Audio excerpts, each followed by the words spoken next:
তো আজকের ভিডিওটা টোটালি একজন সাবস্ক্রাইবার চয়েস ভিডিও, যিনি কিনা চাইছে আমি ফেজার 25 নিয়ে কিছু কথা বলি। তো অবশ্যই তার জন্য হলে কথা বলতেই হবে। আর আপনারা কেন একজন নতুন মোটোব্লগারের এই কথাগুলো শুনবেন, হ্যাঁ সেটাও ক্লিয়ার করে দিচ্ছি। কেননা এই ভিডিওটায় আমি চেষ্টা করব ফেজার 25-এর স্পেক, প্রাইস এবং এই বাইকটা বাংলাদেশে কবে আসবে নাকি চলে আসছে সেটাই আপনাদেরকে এই সংক্ষিপ্ত ভিডিওতে জানানোর জন্য। তাই পুরো ভিডিওটা না টেনে সম্পূর্ণ ভিডিওটা দেখার অনুরোধ রইল এবং একজন নতুন মোটোব্লগারের পার্সপেক্টিভ শোনার পর আপনারা একটা সুন্দর গঠনমূলক কমেন্ট করার জন্য অনুরোধ রইল। তো চলেন আর কথা না বলে শুরু করি আমাদের আজকের ভিডিওটা। হ্যালো লাভলি অডিয়েন্স, আশা করি আপনারা সবাই ভালোই আছেন। রিসেন্টলি বাংলাদেশের মার্কেটে লঞ্চ হয় FZ25, ইয়ামাহা সর্বপ্রথম 250 সিসির গাড়ি, এবং এই গাড়ি লঞ্চ হওয়ার পর থেকে তার প্রাইস এবং সব কিছু নিয়ে মোটামুটি ভালোই কন্ট্রোভার্সিতে ছিল। তো আমরা এরই কিট সম্পন্ন বাইক ফেজার 25 নিয়ে কথা বলবো, যেটা কিনা আসার কথা ছিল কিন্তু আসছে নেকেড ভার্সনটা। প্রথমে সর্বোপরি শুরু করি যে ফেজার 25-এ কি স্পেসিফিকেশন আছে সেটা দিয়েই। তো এই গাড়িতে আপনারা পাচ্ছেন 249 সিসির একটা ইঞ্জিন, যেখানে আছে 4 stroke 2 valve oil cooled FI engine, যেটা অবশ্যই 5টা গিয়ার সম্পন্ন। মেবি বলতে না বলতেই FZS ভার্সন 3 চলে আসছে।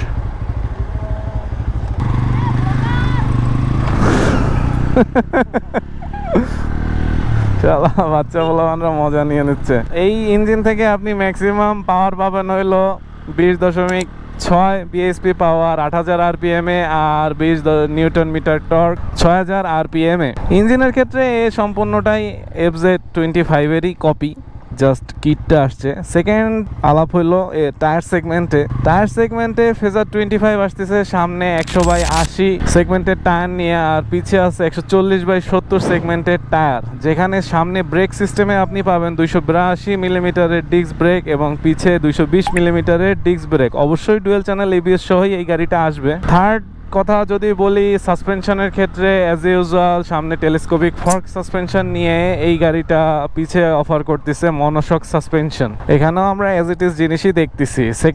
ফোর্থ যদি কথা বলি এর লাইট প্যানেল নিয়ে, তাহলে আপনি এখানে পাবেন সামনে LED হেডলাইট আর পিছেও আপনার LED সিগন্যাল লাইটগুলার কথা বললে এখানে সিগন্যাল লাইটগুলা LED আসবে না, এখানে আপনি হ্যালোজেন সিগন্যাল লাইটগুলাই দেখতে পাবেন। পরবর্তীতে যদি গতানুগতিক কথায় আসি, তাহলে এখানে আপনি সিট হাইট পাবেন 795 মিলিমিটার, গ্রাউন্ড ক্লিয়ারেন্স 160 মিলিমিটার, যেখানে আছে 14 লিটারের ট্যাঙ্ক ক্যাপাসিটি। সিটে এখানেও আপনি FZ25-এর মতো পাবেন স্প্লিট সিট, যেখানে একটা অ্যারোডাইনামিক শেপ থাকছে। যদি মিটার কনসোলের কথায় আসি, আপনার এখানেও সেই ছোট ক্যালকুলেটর ডিসপ্লেই পাবেন, যেটা ছবি দেখলে আপনারা ইজিলি বুঝতে পারতেছেন। আর হ্যান্ডেলবারে পাইপন হ্যান্ডেলবার, যেখানে রাইট সাইড প্যানেলে আছে আপনার engine start off switch, ignition switch, এবং লেফট সাইডে পাবেন হলো আপনি হাই বিম, লো বিম ইন্ডিকেটর এবং হলো হর্ন। এটাই হলো এর স্পেসিফিকেশনের ব্যাপারে যদি আমি কথা বলি। হ্যাঁ, এই বাইকটার ক্ষেত্রে যদি বলেন তার ছোট ভাই ফেজার FI ভার্সন 2 যেটা দেশে আছে, যার বর্তমান দাম মেবি কত 3,35,000 না কত এরকমই হবে। আর এই তার আপগ্রেড বড় ভার্সন হইতে যাইতে আছে, যেখানে লুকসের ক্ষেত্রে সুন্দর চেঞ্জ আসছে। এই বাইকটার বিশেষত্ব হলো যারা এই বাইকটা চালায় তারা নাকি এই বাইকটা চেঞ্জ করে এর আপগ্রেড ভার্সনটাই নেয়, এবং এটা আমি নিজেও দেখছি। এটা হয়তো সেই ঘুরে ফিরে চিরচেনা একটা ওয়ার্ডই, কমফোর্ট। এই কারণেই হয়তোবা, আমি জানি না ভাই, ঠিক আন্দাজে তো কোনো কথা বলা ঠিক হবে না। এই ছিল এর স্পেসিফিকেশনের ব্যাপার, গতানুগতিক কথা। এরপর আসেন ইন্টারেস্টিং ফ্যাক্ট এর প্রাইস নিয়ে। এর প্রাইস তো FZ25 লঞ্চের পরে ধরেন এমন একটা টার্ম মোটোব্লগিং সেকশনে মানে টপ লেভেলে কাজ করছে, যেটা হলো দা লাভ। মানুষজন এই বাইক নিয়ে কথা বলতে গেলে দেখা গেছে মোটোব্লগাররা, বড় মোটোব্লগাররা বলেই দিছে আমরা আর মোটোব্লগিং করবো না। আমি জানি না, মানুষ সেলিব্রিটি হলে হয়তো કોઈ ক্রিটিসিজম নিতে পারে না, আর যারা তাদের উঠাইছে হয়তো তাদেরকে নিয়ে ভাবেও না।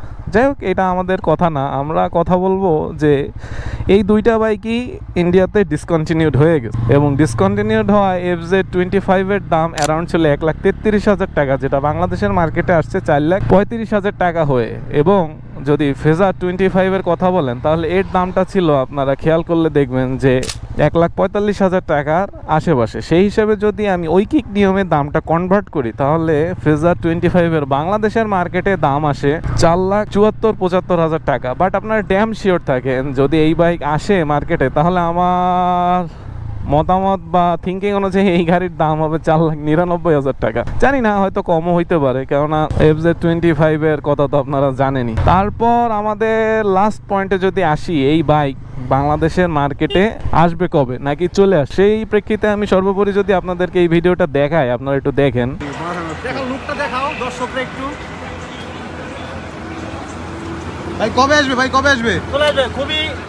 তো এই ভিডিওটা আপনারা ক্লিয়ারলি দেখতে পাচ্ছেন যে বাংলাদেশের মার্কেটে ফেজার 25 বাইকটা কিন্তু ঢুকছে, সেটা টেস্টিং ইউনিট হিসেবেই হোক আর যে ইউনিট হিসেবেই হোক। বাইক অ্যান্ড বাইকার্সের এই ভাইয়ের পেজ থেকে এই ভিডিওটা নেওয়া, উনি তো FZ25 আসার পর যে মার্কেটিং করছে, অবশ্য যে ব্র্যান্ডে চাকরি করে তার তো মার্কেটিং করতেই হবে। তো হয়তোবা এই বাইকটাই লঞ্চ করার টার্গেট ছিল ইয়ামাহার, যে প্রথম নেকেটটা লঞ্চ করেই এই কিট সম্পন্ন এই বাইকটা লঞ্চ করে দিবে। বাট হয়তো এখন ইয়ামাহার একটু ভাবতে হবে, কেননা যে লেভেলের কন্ট্রোভার্সি আসছে, অনেক ইয়ামাহা লাভাররাই দাম শুনে হতাশ যে কি একটা দাম নির্ধারণ করছে। সেক্ষেত্রে ইয়ামাহা কোম্পানির এই বাইকটা লঞ্চ করার আগে কয়েকবারই ভাবতে হবে যে এই বাইকটা লঞ্চ করে কি না কি আবার কোন কন্ট্রোভার্সির সম্মুখীন হয়, অথবা যদি একটা সুন্দর দামে তারা লঞ্চ করতে পারে তাহলে এই বাইকটা নিয়ে আর তেমন কোনো কন্ট্রোভার্সি থাকবে না। তো এই হইলো আপডেট। কবে নাগাদ লঞ্চ করবে এক্সাক্ট ডেট তো ইয়ামাহা বলে নাই, বাট দেশের মাটিতে এই বাইকের চাকা ঘুরছে সেটা তো ক্লিয়ারলি বোঝাই যাচ্ছে। এখন শুধু অপেক্ষার যে এই বাইকটা কবে নাগাদ লঞ্চ হবে এবং কি প্রাইসে লঞ্চ হবে। তবে এত কন্ট্রোভার্সির পর আশা করি ইয়ামাহা চেষ্টা করবে এই বাইকটার দাম 4,60,70,000-এর মধ্যে রাখার জন্য, এবং এটাই ভালো হবে অ্যাটলিস্ট FZ25 এর পার্সপেক্টিভে যদি কথা বলি। তো এই ছিল ফেজার 25 নিয়ে আমার সার্বিক মতামত। আমি জানি না গাড়িটা বাংলাদেশের মার্কেটে ইয়ামাহার হিসেবে কতটুকু চলতে পারবে, বাকি সাবস্ক্রাইবার ভাইয়ের চয়েস অনুযায়ী কথা বললাম। আপনারা যদি মনে করেন যে অন্য কোনো বাইক নিয়ে কথা বলার ক্ষমতা বা যোগ্যতা রাখি তাহলে আপনারাও কমেন্ট করবেন, এবং আমি চেষ্টা করব একটু ঘাটাঘাটি করেই এই বাইক নিয়ে আপনাদের মধ্যে একটা ভিডিও দেওয়ার জন্য, কারণ আপনারাই আমার অডিয়েন্স। আমি আমার জায়গা থেকে চেষ্টা করতেছি বেটার ভিউ নিয়ে আসার জন্য, যতটুকু চেষ্টা করা যায় আর কি। আপনারাও আপনাদের জায়গা থেকে ট্রাই করবেন আমাকে একটু সামনের দিকে আগায় দেওয়ার জন্য, আর দোয়া করবেন সাকসেস পাইলে যেন আমিও দালাল উপাধি না নিয়ে ভালোভাবে আপনাদেরকে নিয়েই চলতে পারি। তো আজকের ভিডিওটা এখানেই শেষ করতেছি, দেখা হবে পরবর্তী অন্য কোনো ভিডিওতে। ততক্ষণ পর্যন্ত ভালো থাকবেন, সুস্থ থাকবেন। It's the DN Toking Biker. Tata.